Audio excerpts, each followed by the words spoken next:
Hello everyone. Today we will talk about how to fix the app of RadarGo X. We will go to settings. Then we click on apps.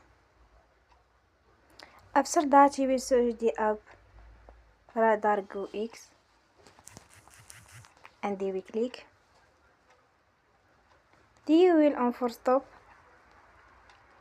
After that you will go to storage. Then we click on clear cache. In the end you will turn your Wi-Fi and you will turn again. Don't forget to support us by like and subscribe. See you next time and thank you for watching.